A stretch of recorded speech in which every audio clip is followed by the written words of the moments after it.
When you stop feeling sad, you start to live. But have you ever felt sad every single day? Why and how did this start? Is it only in your head? Or is it something deeper, something hidden, something so deep that you question every day from your existence? Think about it. That constant chatter in your head. Freud saw it as more than just thoughts. It's the disguised sadness of the unconscious, doubting your decisions, replaying old wounds, and predicting futures filled with quiet fears. What is it? And why does it hold so much power over you? Here's the reality most never realize. You are not your thoughts. You're not the voice. You are the one who hears it, the observer, the silent witness to all that noise and hidden sorrow. And yet, most people live trapped in their own heads, tangled in this web of mental chatter, unknowingly feeding on a sadness they mistake for truth. But what if I told you that freedom from this endless noise is not only possible, it's within your reach? What if you could break free from the limits your mind, driven by its silent grief, has placed on you? What if you could live a life of clarity, peace, and boundless energy? You see, the mind loves control. Freud believed it also clings to sadness, finding a strange comfort in suffering. It thrives on keeping you busy thinking, planning, worrying, regretting. And while you're caught in its grip, often feeding on that quiet, hidden sadness, life is happening right in front of you, slipping away moment by moment. You miss the beauty, the stillness, the magic of simply being present. In this video, we're going to explore how to silence the noise and connect with the deeper part of you, the part that exists beyond thoughts, beyond emotions, beyond the illusion of control and the sorrow it quietly hides. You're going to learn how to free yourself from the constant chatter and unlock a level of peace you didn't even know was possible. Freud believed much of this chatter is rooted in hidden sadness, an old, quiet sorrow that the mind secretly holds onto. So I invite you to take a deep breath and let go of everything else just for a while. Let this moment be the beginning of a journey to rediscover the real you.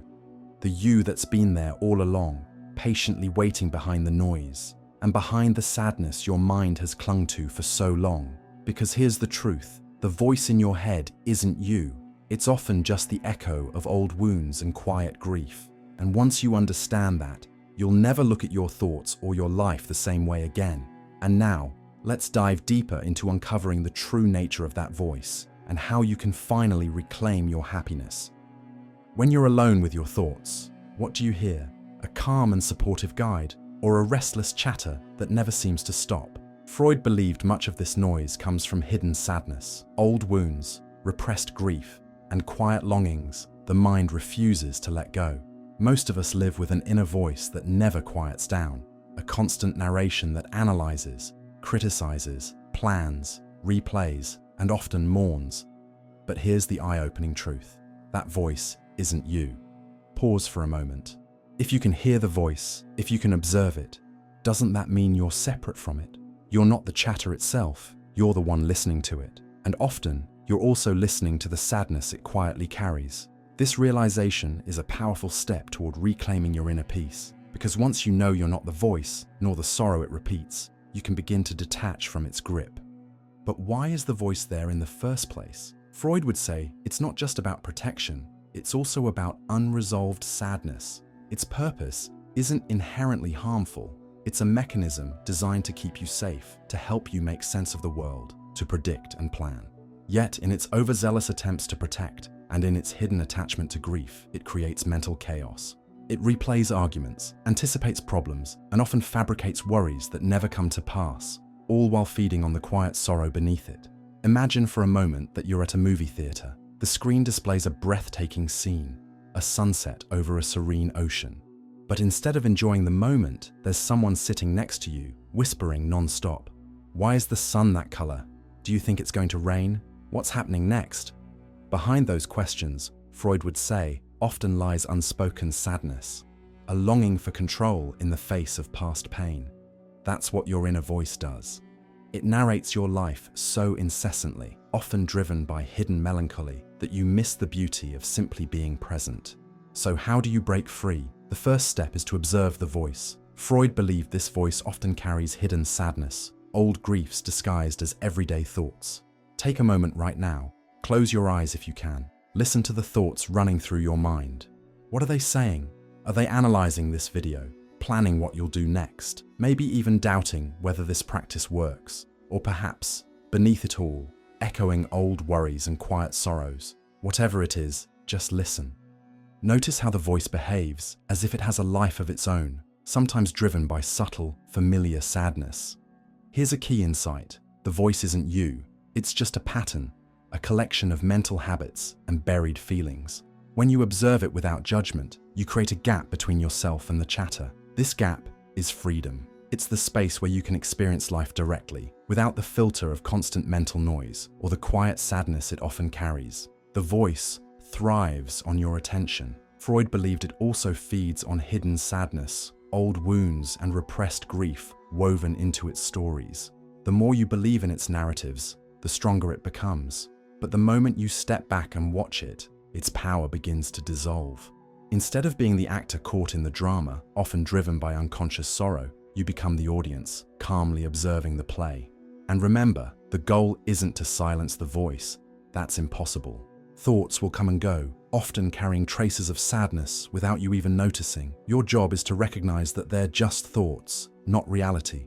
They're like clouds passing across the sky, sometimes dark with melancholy, sometimes light and fleeting. You are the sky, vast, unchanging, and unaffected by the clouds.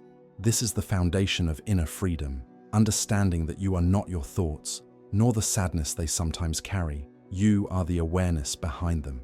And as you strengthen this awareness, you'll discover a deeper sense of peace and clarity than you've ever known. And now, let's explore what happens when you apply this understanding to the emotions that voice often stirs up, how to release the baggage and truly let go. Of course, letting go isn't always easy. Freud believes some emotions are deeply rooted in hidden sadness, tied to past wounds and unhealed losses that left scars beneath your awareness. But even then, the key is the same. Feel the emotion, but don't become it. Watch it, but don't let it define you. What if I told you that most of the emotional weight you're carrying isn't from the events themselves, but from your unconscious attachment to them, a quiet refusal to release the sadness they awakened? Painful memories, unresolved anger, lingering fears. These don't have to define your life, but they will, as long as you keep holding on to them, even unknowingly, through that hidden grief Freud often spoke of. Emotions are like energy. They need to move, to flow. Freud believed that when you repress them, especially sadness, they don't simply disappear. When you cling to them, when you replay the past or resist what you feel, that energy gets stuck. It doesn't go away. It turns into hidden baggage, carried silently within you. And the longer you hold on to it, the heavier it feels, often manifesting as a quiet, lingering melancholy. Think about it. When someone says or does something that hurts you, what happens next? The event might pass in minutes, but your mind, driven by that unconscious attachment to pain, replays it over and over, analyzing every detail. You feel the sadness and the sting as if it's happening again and again. The truth is, it's not the event hurting you anymore. It's your inability to let it go, your mind's hidden need to hold on to the sadness it knows too well. But letting go isn't about forgetting or pretending something didn't happen. It's about freeing yourself from the grip it has on you. Freud often spoke of how unacknowledged sadness lingers beneath many emotions, quietly influencing your reactions. It's about allowing emotions to rise, to be felt, including that hidden sadness, and then to move on. Here's a simple but profound realization. Emotions are temporary. Anger, sadness, fear, they're like waves in the ocean. They rise, peak, and eventually fade away. But if you try to fight the wave, if you resist it or hold on to it, especially the sadness you've buried, you'll be dragged under. Let me guide you through a practice right now. Think of something that's been weighing on you, an argument, a regret, or even a worry about the future. Notice how it feels in your body. Is there a tightness in your chest, a knot in your stomach? Freud believed such physical sensations often carry the weight of repressed sadness, lingering quietly beneath your awareness. Don't judge it or try to push it away. Just let it be there. Now take a deep breath. As you exhale, imagine that tightness loosening, that knot unraveling. Say to yourself, I see you, I feel you, and I release you. Keep breathing gently, allowing the emotion, perhaps even that hidden sadness, to flow through you. This is the power of surrender, not as weakness, but as freedom. When you stop fighting your emotions, especially the ones rooted in old grief, you create space for them to pass. You let go of the story your mind is telling and simply feel what's there. Freud believed that many of these stories are rooted in hidden sadness, old wounds that the mind keeps replaying, often without your awareness. Of course, letting go isn't always easy. Some emotions are deeply rooted, tied to past experiences that left scars, especially those involving unprocessed grief. But even then, the key is the same. Feel the emotion, but don't become it. Watch it, but don't let it define you. Here's another practice. When you feel an intense emotion, label it. Say, "This is anger," or "This is sadness." Freud saw this as essential, acknowledging emotions, especially sadness, instead of repressing them. By naming it, you separate yourself from it. You remind yourself that it's just an emotion, not who you are. Because the truth is, life isn't about avoiding pain, it's about moving through it, even through the sadness that quietly shapes much of what you feel. It's about allowing yourself to feel deeply, to experience fully, without getting stuck. And now that you've begun to release emotional baggage, let's turn to another source of inattention, the illusion of control, and discover how surrendering can set you free. We all crave control. Freud believed this craving often masks a deeper sadness, a quiet fear of helplessness rooted in past wounds. Control over our lives, control over others, control over the future. It feels safe, doesn't it? Like if you could just manage every detail, you'd finally be okay, finally shielded from that hidden sadness. But here's the paradox. The more you try to control, the more you realize how little control you actually have. And that realization, though terrifying at first, often stirring old feelings of vulnerability Freud often described, can also set you free. Think about it. How many times have you carefully planned something, only to have life take its own course? Maybe you rehearsed the perfect conversation, but it didn't go as expected. Or you envisioned your career unfolding a certain way, only to end up somewhere completely different. It's frustrating, isn't it? But beneath that frustration, Freud would say, there's also sadness, a quiet mourning for the control you never really had. And yet, it's also inevitable. Control is an illusion. Freud often spoke of how this need for control is rooted in a deeper sadness, a hidden fear of chaos and helplessness from past experiences. Life is too vast, too complex to fit into the boxes we create. The weather doesn't change because you wish it wouldn't rain. Other people don't act according to the scripts you've written for them in your mind. And the future, it unfolds as it will, no matter how much you try to predict or manipulate it, often stirring that quiet, unconscious sadness Freud described. So what happens when you cling to this illusion of control? You suffer. Freud would say, you're not just resisting life, you're also resisting the sadness beneath your need to control it. You fight against the natural flow, trying to bend it to your will. You stress over things beyond your power, draining yourself in the process.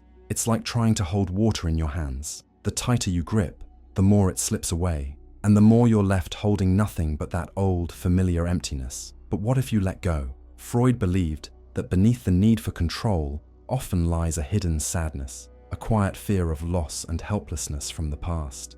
What if you surrendered, not in defeat, but in trust, trusting that life knows what it's doing, even when you don't, trusting that you can handle whatever comes, even when it's not what you planned, while also accepting the deeper sorrow that sometimes comes with letting go. Let me guide you through a simple exercise. Close your eyes, if you can, and think about something you're trying to control right now. Maybe it's a decision, a relationship, or an outcome you're desperate to make go a certain way. Notice how it feels in your body. Is there tension, anxiety, a subtle sadness beneath the urgency, as Freud often described, the quiet grief of not being able to control everything? Now take a deep breath, and as you exhale, imagine releasing that need to control. Picture yourself opening your hands, letting go of the reins you've been gripping so tightly. Say to yourself, I release this. I trust the process. Letting go of control doesn't mean you stop caring or stop taking action. It means you stop trying to force outcomes that aren't yours to dictate. It means you show up, do your best, and then let life, and whatever sadness it stirs, take its course. Here's the thing, life has its own rhythm, its own wisdom. Freud believed much of our struggle against it is tied to hidden sadness, a deep, unconscious grief from trying to control what we were once powerless against. And when you stop fighting it, when you surrender to the flow, you find a sense of peace you can't achieve through control. You start to see that even when things don't go as planned, they often turn out better than you could have imagined, even if there's sadness in releasing what you once clung to. Imagine standing in a river. If you resist the current, trying to push the water in a different direction, you'll tire yourself out. But if you flow with it, you'll move effortlessly. Life works the same way. The current is always moving, always guiding you, if you're willing to let it, even when it stirs the quiet sadness Freud often spoke about, the sorrow of letting go.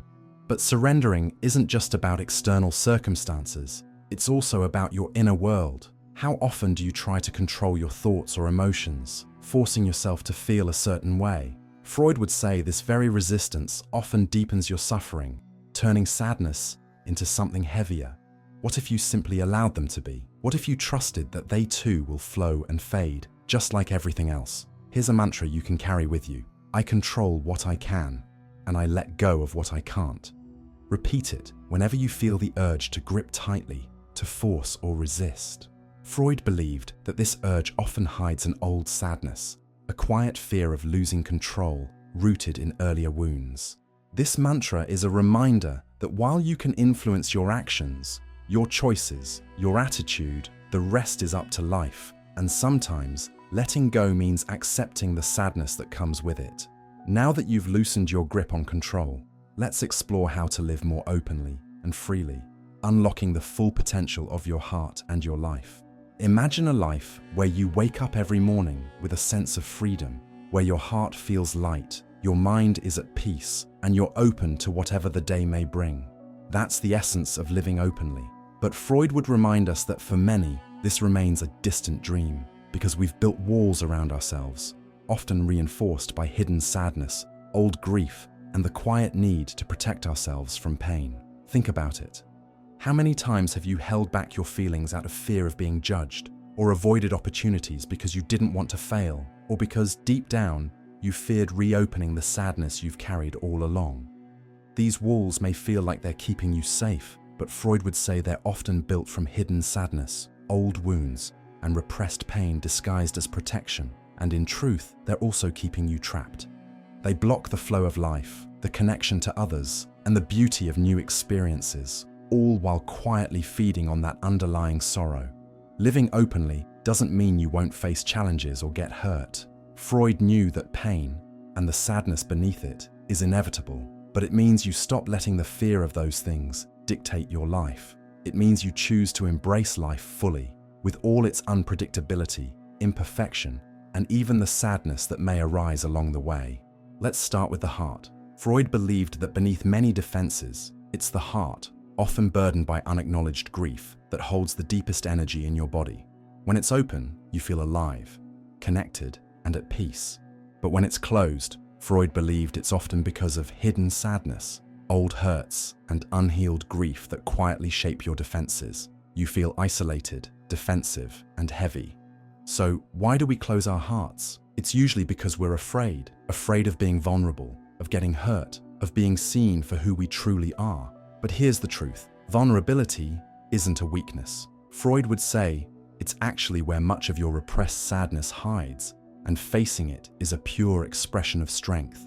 When you live with an open heart, you allow yourself to feel deeply, to connect authentically, and to experience life fully. Yes, it's risky, but it's also where true joy and fulfillment are found, often alongside the sadness that naturally comes with opening yourself. Here's a practice to help you start opening your heart. Take a moment and think about someone or something you love, a person, a pet, a place, or even a memory. Feel the warmth that comes with that love. Freud saw such feelings as a way of softening the defenses that sadness once built. Now imagine that warmth expanding, filling your chest and radiating outward. With each breath, let that feeling grow stronger, as if you're sending it out into the world. That's the power of an open heart. And the more you practice it, the easier it becomes to live this way, not guarded, but free, even with the sadness that sometimes still lingers in the background. Living openly also means embracing the present moment. Freud believed much of our difficulty with presence comes from hidden sadness, unresolved grief that keeps us trapped in the past or anxious about the future? How often do we get caught up in worrying about what's to come or regretting what's already gone? Meanwhile, life is happening right here, right now, and we're missing it. The present moment is where life unfolds. It's where beauty, joy, and peace exist. But to experience it, you have to let go of the mental distractions, often rooted in that quiet, lingering sadness, pulling you away. Here's a simple exercise to anchor yourself in the present. Wherever you are, pause. Take a deep breath and notice what's around you. What do you see? What do you hear? What can you feel? Engage your senses fully. And when your mind starts to wander, often back to old wounds or hidden fears, gently bring it back to the now. Freud would say this return to the present is not just focus, but a release of the unconscious sadness that keeps you stuck elsewhere. This practice of presence is a gateway to living openly. It helps you see life as it is, not as your mind, colored by past sorrow, projects it to be. And in that clarity, you find freedom. But living openly isn't just about your relationship with yourself, it's also about how you connect with others. Freud understood that we often hide our true thoughts and feelings, not only out of fear of rejection, but also because of buried sadness, old emotional wounds that make us afraid to be seen. Yet it's in those moments of honesty and vulnerability that real connections are made. Here's a challenge. The next time you're in a conversation, practice radical honesty. Freud believed that much of what we hide from others comes from hidden sadness, old wounds, and fears of being hurt again. Share something true about yourself, something you might usually hold back. Notice how it feels to express yourself openly and authentically. You might be surprised at how it deepens your connection with the other person and how it releases some of the quiet sadness you've been carrying. Living openly is also about saying yes to life. Too often, we hold back out of fear, doubt, or, as Freud would say, the lingering sadness from past disappointments. We wait for the perfect moment. But the truth is, life rarely gives you perfect moments. You have to create them by stepping forward, by saying yes, even when you're unsure. Living openly is a choice you make every day, a practice of letting go of fear, facing the hidden sadness you've carried, embracing vulnerability, and being fully present. It's not always easy, but it's always worth it. And now that you've unlocked the power of living openly, let's bring it all together by discovering how to achieve true freedom. Freedom that lasts no matter what life throws your way. What does it mean to be truly free? Freud believed many people confuse freedom with escape, but real freedom isn't about escaping life or running from suffering. It's about embracing it fully. It's about living without the inner chains that hold you back, the mental chatter, the emotional weight, the need for control, often rooted in old, unacknowledged grief. True freedom begins within. Think of freedom not as something you attain, but as something you uncover. Freud would say it's already there, hidden beneath the layers of fear, doubt, and sadness you've repressed over time. Freedom is your natural state when you stop clinging to what no longer serves you and let go of what you can't control, including the quiet sorrow that shaped many of your patterns. Let's start with the mind. Most of us think freedom comes from solving every problem or achieving every goal. But have you noticed how, even when one problem is solved, another one takes its place? Freud called this the endless cycle of the unconscious, where hidden sadness keeps the mind restless, always looking for something else to fixate on. It's like a never-ending game. The truth is, the mind will always find something to fixate on unless you learn to step back, observe it, and recognize the deeper sadness that often fuels its noise. Here's a practice. The next time your mind starts spinning with worries or plans, pause. Freud believed this mental noise often hides deeper sadness, old, unresolved emotions disguised as daily concerns. Take a deep breath and remind yourself, I am not my thoughts. Watch them as if they're leaves floating down a stream, some carrying quiet sorrow without you even realizing it. Let them pass without grabbing onto them. This isn't about ignoring reality. It's about freeing yourself from the stories your mind creates around it. Stories often shaped by hidden sadness, as Freud would say. Now let's talk about emotions. True freedom doesn't mean you stop feeling. Freud saw emotions, especially sadness, as inevitable. Freedom means you stop being ruled by your feelings. Emotions will rise and fall like waves, but they don't have to carry you away. When you feel anger, sadness, or fear, acknowledge it. Say, I see you, and I accept you. Freud believed this acceptance, especially of sadness, is crucial. Then let it flow through you instead of resisting or clinging to it. One of the most powerful realizations about freedom is this: you don't need everything to go your way to be at peace. You can find freedom even in chaos when you let go of the need for life to be perfect, a need often rooted in unconscious grief. Imagine standing in the middle of a storm. The wind is howling, the rain is pouring, but at your center, there's stillness. Freud would call this the deeper self, beyond the noise and sadness. That stillness is your true self. It's the part of you that isn't shaken by external circumstances. When you connect with that stillness, you realize that freedom isn't about the storm stopping. It's about finding peace within it, even with the quiet sadness that remains. So how do you live this freedom every day? Freud believed it begins by facing the hidden sadness that often keeps you stuck in control and resistance. You practice presence by letting go of what you can't change, including the quiet grief you've carried beneath your awareness. By opening your heart to life as it is, not as you wish it to be, even when it stirs old sadness. Here's a mantra to carry with you: I am free no matter what. Say it when you feel overwhelmed, when things don't go as planned, or when emotions, especially sadness, threaten to consume you. It's a reminder that your freedom isn't out there, it's in here, beneath the layers of fear and sorrow Freud often spoke of. True freedom is about showing up fully for life, without fear, without resistance, and without the need to control, even when old sadness resurfaces. It's about being fully alive in each moment, trusting that no matter what happens, you'll be okay. Take a moment and breathe. Let the words settle, let the thoughts quiet, and just be here. Freud would say, this is where the healing begins, when you stop running from yourself, because this is the point we've been building toward, the realization that everything you need is already within you. The clarity, the peace, the freedom, they're not things you have to chase. They've simply been waiting beneath the sadness, ready for you to uncover them. Think back to where we started, with that restless inner voice. Freud believed that voice isn't just noise. It often carries hidden sadness, old wounds, buried grief, and quiet fears disguised as thoughts. At first, it might have seemed like the voice was in control, dictating your every thought, feeling, and decision. But now you know the truth. The voice isn't you. You're the observer, the one watching, listening, and choosing how much power to give it, even when it whispers with the sadness Freud often described. And then we explored the weight of emotional baggage, the anger, fear, and pain we carry for far too long. Freud would say these emotions are rarely just reactions to the present. They're often echoes of long-held sadness we never fully processed. Letting go wasn't about ignoring those emotions. It was about feeling them, honoring them, and then releasing them. Because you're not meant to hold on to every wave that crashes against you, especially those carrying grief from the past. You're meant to let them flow, trusting that you'll remain steady, no matter how strong the tide.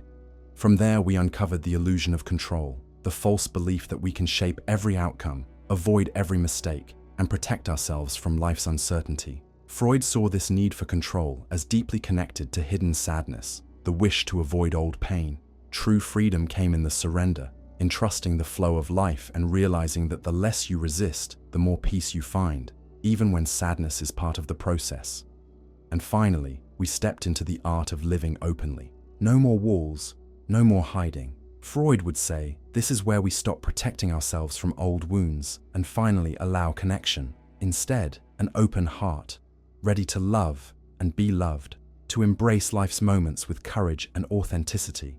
This is where joy lives, in the present, unfiltered and raw, even with the quiet sadness that sometimes lingers underneath.